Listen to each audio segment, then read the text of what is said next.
नमस्कार। मैं हूं अंजू पंकज। बहुत बहुत स्वागत है आप सबका। डर सबको लगता है, गला सबका सूखता है।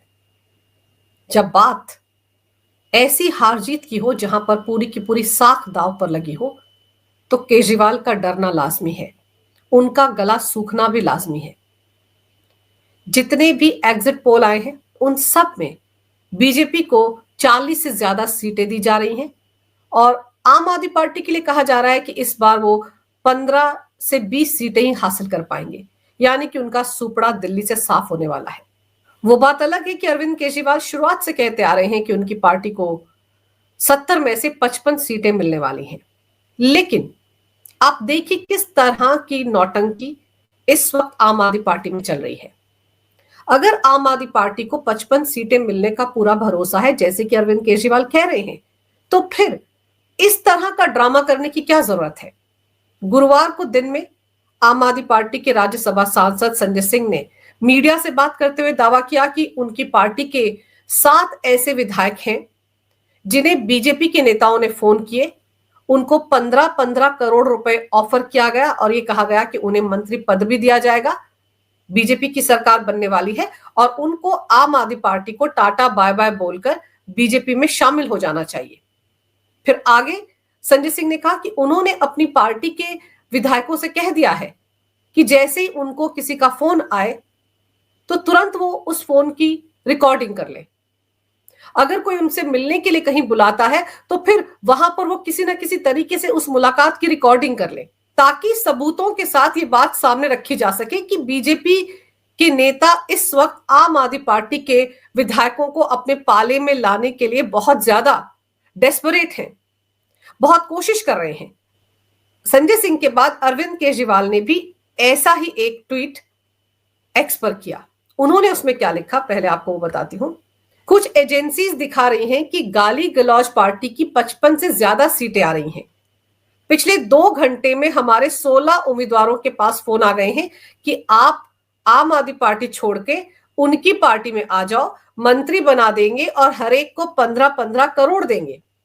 अगर इनकी पार्टी की 55 से ज्यादा सीटें आ रही हैं तो हमारे उम्मीदवारों को फोन करने की क्या जरूरत है। जाहिर तौर पर ये फर्जी सर्वे करवाए ही इसलिए गए हैं ताकि ये माहौल बनाकर कुछ उम्मीदवारों को तोड़ा जा सके, पर गाली गलौज वालों, हमारा एक भी आदमी टूटेगा नहीं। अब सवाल ये उठता है कि दिन में संजय सिंह ने कहा कि 7 उम्मीदवारों को फोन आए और उन्होंने ये हिदायत पार्टी के सारे उम्मीदवारों को दे दी जो चुनाव लड़ रहे हैं कि अगर उनको फोन आए तो फोन की रिकॉर्डिंग कर लें। अगर कहीं मिलने के लिए बुलाया जाए तो वहां पर जाकर किसी भी तरीके से कैमरा लगाकर उस पूरी मुलाकात को शूट कर ले, रिकॉर्ड कर ले। तो जब ये बातें संजय सिंह ने कही थी दिन में, तो जो बाकी बचे हुए 8 लोग हैं जिनका जिक्र अरविंद केजरीवाल अपनी पोस्ट पे कर रहे हैं, क्या उनमें से एक ने भी वो कॉल रिकॉर्ड नहीं की? एक ने भी इतनी जहमत नहीं उठाई कि जो बातचीत हो रही है बीजेपी के किसी नेता के साथ उसको रिकॉर्ड कर लिया जाए, ताकि सबूत के तौर पर उसको आज दिन में किसी भी वक्त प्रेस कॉन्फ्रेंस करके लोगों के सामने रखा जा सके? इतना काम तो कर सकते थे बाकी बचे हुए 8 उम्मीदवार जिनको बाद में फोन आए। चलिए उन 7 ने भले ही रिकॉर्डिंग ना की हो जिनको पहले फोन आए, लेकिन बाकी 8 तो कर सकते थे। अब अरविंद केजरीवाल ये कह रहे हैं कि अगर बीजेपी को 55 सीटें आ रही हैं सभी सर्वे के हिसाब से, एग्जिट पोल्स के हिसाब से, तो फिर वो उनकी पार्टी के 16 उम्मीदवारों को फोन क्यों कर रहे हैं, उनको क्यों तोड़ना चाहते हैं? और मजेदार बात यह है कि एक भी जो उम्मीदवार है आम आदमी पार्टी का, उसने संजय सिंह की इंस्ट्रक्शंस को सुना ही नहीं। संजय सिंह ने तो कहा था कि सारे विधायक अलर्ट पर रहें, सारे उम्मीदवार अलर्ट पर रहें, अगर किसी को बीजेपी के किसी नेता का फोन आता है तो वो तुरंत उसकी रिकॉर्डिंग कर ले, लेकिन कोई सुन ही नहीं रहा। अब अरविंद केजरीवाल कितना सच बोलते हैं, कितना झूठ बोलते हैं, ये तो हर कोई जानता है। अरविंद केजरीवाल इस तरह के आरोप बीजेपी पर पहले भी लगाते रहे हैं। आज से करीब करीब 1 साल पहले जनवरी महीने में ही पिछले साल अरविंद केजरीवाल ने इसी तरह का आरोप बीजेपी पर लगाया था। आज से करीब 1 साल पहले 27 जनवरी 2024 को अरविंद केजरीवाल ने एक्स पर लंबा चौड़ा पोस्ट लिखा था। इसमें अरविंद केजरीवाल ने क्या लिखा था वो आपको बताती हूं। अरविंद केजरीवाल ने लिखा था, पिछले दिनों इन्होंने हमारे दिल्ली के 7 एमएलए को संपर्क कर कहा है कुछ दिन बाद केजरीवाल को गिरफ्तार कर लेंगे, उसके बाद एमएलए को तोड़ेंगे। 21 एमएलए से बात हो गई है, औरों से भी बात कर रहे हैं। उसके बाद दिल्ली में आम आदमी पार्टी की सरकार गिरा देंगे। आप भी आ जाओ, 25 करोड़ रुपए देंगे और बीजेपी की टिकट से चुनाव लड़वा देंगे। हालांकि उनका दावा है कि उन्होंने 21 एमएलए से संपर्क किया है, लेकिन हमारी जानकारी के मुताबिक उन्होंने अभी तक 7 एमएलए को ही संपर्क किया है और सबने मना कर दिया। आगे अरविंद केजरीवाल ने लिखा कि इसका मतलब यह है कि किसी शराब घोटाले की जांच के लिए मुझे गिरफ्तार नहीं किया जा रहा, बल्कि दिल्ली में आम आदमी पार्टी की सरकार गिराने के लिए षड्यंत्र किया जा रहा है। ये वो टाइम था जब अरविंद केजरीवाल को सिर्फ ईडी के सम्मन मिल रहे थे। तब तक अरविंद केजरीवाल की गिरफ्तारी नहीं हुई थी। ये उस वक्त की बात है। आगे अरविंद केजरीवाल ने लिखा था इस पोस्ट में, पिछले 9 साल में हमारी सरकार गिराने के लिए इन्होंने कई षड्यंत्र किए, लेकिन इन्हें कोई सफलता नहीं मिली। भगवान ने और जनता ने हमेशा हमारा साथ दिया। हमारे सभी एमएलए भी मजबूती से साथ हैं। इस बार भी ये लोग अपने नापाक इरादों में फेल होंगे। ये लोग जानते हैं कि दिल्ली की जनता के लिए हमारी सरकार ने कितने काम किए हैं। इनकी पैदा की गई तमाम अड़चनों के बावजूद हमने इतने काम किए हैं। दिल्ली की जनता आम आदमी पार्टी से बेइंतहा प्यार करती है, इसीलिए चुनाव में आपको हराना इनके बस की बात नहीं, तो एक फर्जी शराब घोटाले के बहाने गिरफ्तार करके सरकार गिराना चाहते हैं। ये अरविंद केजरीवाल ने 27 जनवरी 2024 को सुबह 10 बजे के आसपास पोस्ट किया था एक्स पर। तब 25 करोड़ की बात हो रही थी कि उनके एमएलए को 25 करोड़ ऑफर किए जा रहे हैं, और अब कहा जा रहा है कि 15 करोड़ और मंत्री पद का ऑफर हो रहा है। पता नहीं 25 से 15 करोड़ क्यों हो गया। 25 से तो 35 और 45 और 55 करोड़ होना चाहिए था। कीमत तो एक साल में बढ़ जानी चाहिए थी इनकी पार्टी के उन विधायकों की जो चुनाव जीतेंगे कल। लेकिन अरविंद केजरीवाल की इस पोस्ट के साथ साथ आतिशी मारलेना ने भी बाकायदा एक प्रेस कॉन्फ्रेंस करके यही सारे आरोप बीजेपी के नेताओं पर मढ़े थे। साफ कहा था कि उनकी सरकार को गिराने की कोशिश हो रही है। और इसके बाद बीजेपी ने शिकायत की थी दिल्ली पुलिस की क्राइम ब्रांच में। और आपको याद दिला दूं कि दिल्ली पुलिस की क्राइम ब्रांच नोटिस लेकर आतिशी मारलेना के घर पर भी गई थी और अरविंद केजरीवाल के घर पर भी गई थी। दोनों को 3 दिन के अंदर उस नोटिस का जवाब देने के लिए कहा गया था और कहा गया था कि वो सबूतों के साथ आए कि किस बीजेपी नेता ने उनके किस किस विधायक को फोन किया। 7 और 21 का नंबर गिना रहे थे अरविंद केजरीवाल कि किस विधायकों को अप्रोच करने वाले हैं। 7 को फोन किया गया है। तो क्राइम ब्रांच ने कहा था कि उन 7 विधायकों के नामों के साथ आए और सबूत के साथ आए कि किस बीजेपी नेता ने उनके विधायकों को फोन किया। लेकिन वो दिन और आज का दिन, उस नोटिस का जवाब ना आतिशी मारलेना ने दिया, ना अरविंद केजरीवाल ने दिया। एक भी सबूत वो किसी भी प्रेस कॉन्फ्रेंस में मीडिया के सामने नहीं रख पाए कि उनके विधायकों को फोन किया गया, उनके विधायकों को 25-25 करोड़ रुपए ऑफर किए गए। और ये वो अरविंद केजरीवाल हैं जो 2011-12 में जब पहली बार दिल्ली का चुनाव लड़ रहे थे, तब वो दिल्ली की जनता से कहते थे कि अगर आपसे कोई रिश्वत मांगे, आपको रिश्वत देने के लिए कहे, तो आप तुरंत उसका फोन रिकॉर्ड कर ले और उसकी रिकॉर्डिंग फला नंबर पर हमारे पास भेज दे, हम उसके खिलाफ कार्रवाई करेंगे।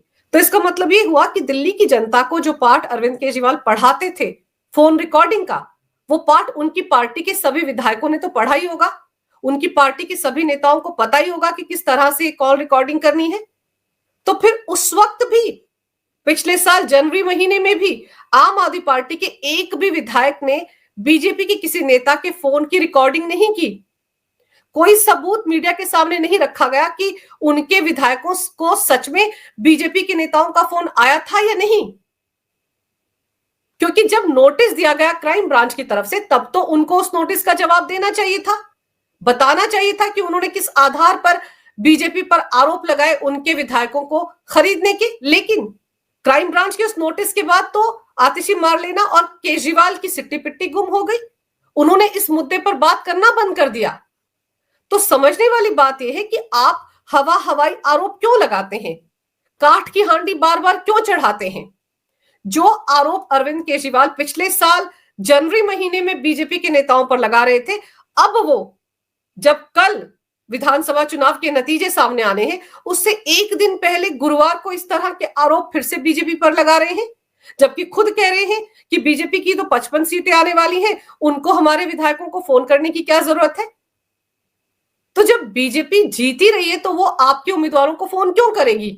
और अगर अरविंद केजरीवाल के हिसाब से आम आदमी पार्टी की 55 सीटें आ रही हैं, तो फिर उनकी पार्टी के उम्मीदवारों को या विधायकों को अपनी पार्टी छोड़कर बीजेपी की तरफ जाने की जरूरत क्या है। दोनों बातों में कॉन्ट्राडिक्शन है। और अरविंद केजरीवाल और संजय सिंह और आतिशी मारलेना, सौरभ भारद्वाज की बातों पर यकीन करने की कोई वजह ही नहीं है, क्योंकि ये पहले भी ये खेल खेलते रहे हैं। अरविंद केजरीवाल तो इस खेल में बहुत पुराने खिलाड़ी हैं। ये देखिए उनका एक और ट्वीट, ये ट्वीट जो है अरविंद केजरीवाल का, ये 25 अगस्त 2022 का है, 1:32 का। इसमें अरविंद केजरीवाल ने लिखा, दिल्ली सरकार गिराने के लिए इन्होंने 800 करोड़ रखे हैं, यानी कि बीजेपी ने। प्रति एमएलए 20 करोड़, 40 एमएलए तोड़ना चाहते हैं। देश जानना चाहता है ये 800 करोड़ किसके हैं, कहां रखे हैं। हमारा कोई एमएलए नहीं टूट रहा, सरकार स्थिर है, दिल्ली में चल रहे सभी अच्छे काम जारी रहेंगे।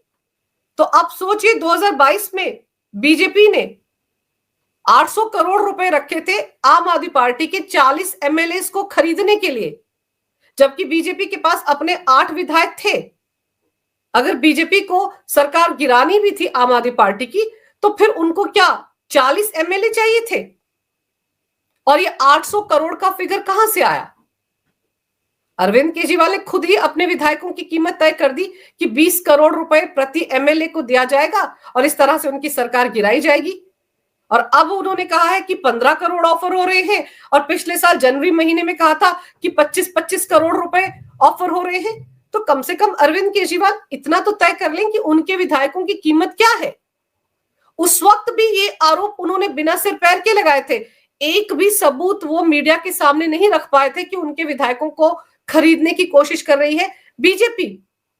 जब आप इस तरह के बिना सिर पैर के आरोप बिना तथ्यों के लगाते हैं, तो आपकी खुद की क्रेडिबिलिटी ही स्टेक पर रहती है, आपकी खुद की साख ही गिरती है।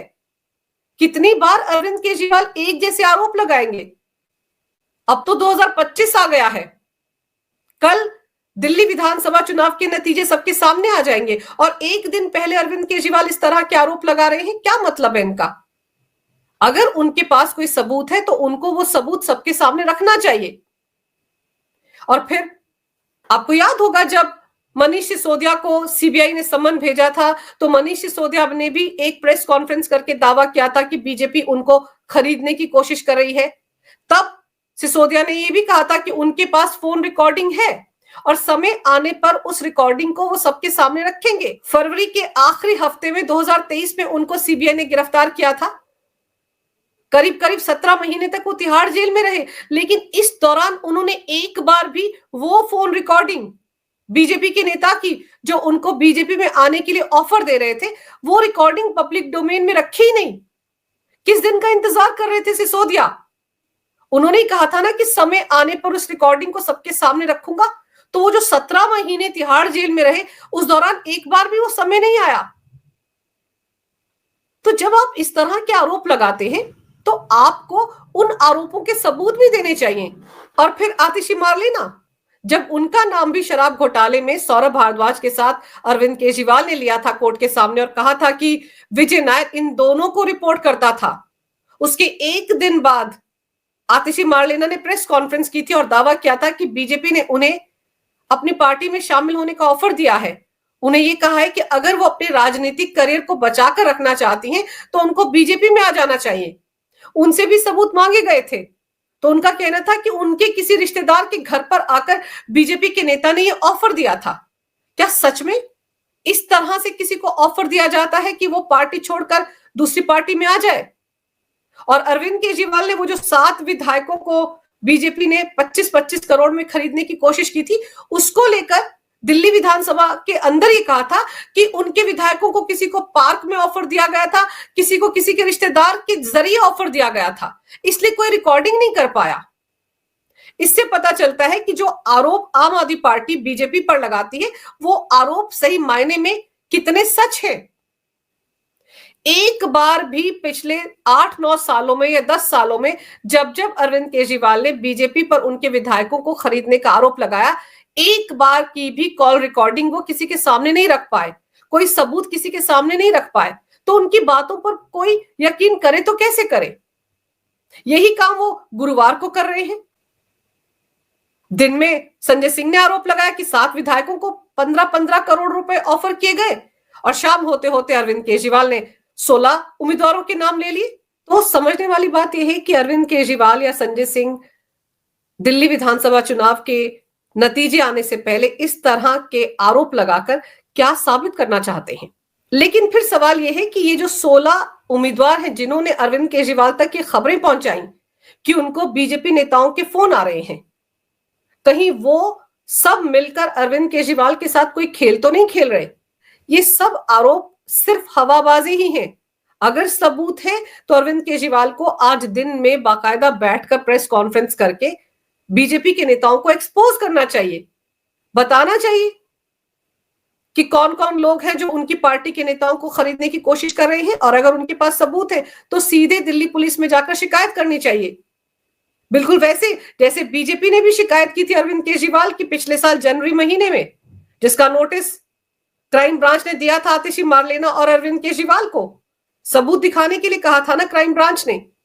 तो उसी तरीके से अरविंद केजरीवाल को, संजय सिंह को दिल्ली पुलिस का दरवाजा खटखटाना चाहिए, वहां पर शिकायत करनी चाहिए, ताकि पता तो चले कि आखिर बीजेपी के कौन कौन नेता आम आदमी पार्टी के उम्मीदवारों को जीतने से पहले ही 15-15 करोड़ रुपए ऑफर दे रहे हैं, मंत्री पद का ऑफर दे रहे हैं। और सवाल तो यह भी है कि बीजेपी को ऐसा भरोसा कैसे हो गया कि ये 16 उम्मीदवार हैं आम आदमी पार्टी के जो जीतेंगे ही जीतेंगे। ऐसे में हो सकता है कि आतिशी मारलेना, सिसोदिया और बाकी नेता जो दिग्गज नेता हैं आम आदमी पार्टी के, वो ये सोच रहे होंगे कि उनको फोन क्यों नहीं आया। जिन 16 उम्मीदवारों को फोन आया, कम से कम वो ये मानकर चल रहे होंगे कि हम चुनाव जीत रहे हैं। तो ऐसे में तो फोन सिसोदिया को भी आना चाहिए था, सत्येंद्र जैन को भी आना चाहिए था, आतिशी मारलेना को भी आना चाहिए था, क्योंकि इनको तो पहले भी फोन आए हैं। तो कम से कम बीजेपी का फोन अगर इनको भी आता तो ये भी आश्वस्त हो जाते कि शायद हम कल जब नतीजे आएंगे तो उसमें हम, तो ये भी आश्वस्त हो जाते कि हम भी चुनाव जीतने वाले हैं। सिक्के का दूसरा पहलू तो ये भी कहता है ना। लेकिन अब देखना दिलचस्प होगा कि आरोप लगाने के बाद अरविंद केजरीवाल क्या पहले की तरह गायब हो जाएंगे, या सच में दिल्ली पुलिस का दरवाजा खटखटाएंगे और जिन जिन लोगों ने फोन किया है उनके नंबर दिखाकर, सबूत दिखाकर शिकायत करेंगे बीजेपी नेताओं के खिलाफ। लेकिन अभी कम से कम 24 घंटे और है दिल्ली विधानसभा चुनाव के ईवीएम्स खुलने में। तो यकीन मानिए कि आने वाले 24 घंटे में अभी इस तरह के और कई ड्रामे देखने को मिलेंगे। वो कहते हैं ना, इब्तिदाए इश्क है, रोता है क्या, आगे आगे देखिए होता है क्या। अगर आपको ये वीडियो अच्छा लगे तो कृपया इसे लाइक करें, शेयर करें। अगर आप पहली बार मेरे चैनल पर आए हैं तो कृपया मेरे चैनल को सब्सक्राइब करना ना भूलें। मेरे चैनल को अपना पूरा समर्थन दें। ये वीडियो देखने के लिए बहुत बहुत धन्यवाद। नमस्कार। भारत माता की जय हो। वंदे मातरम और जय श्री राम।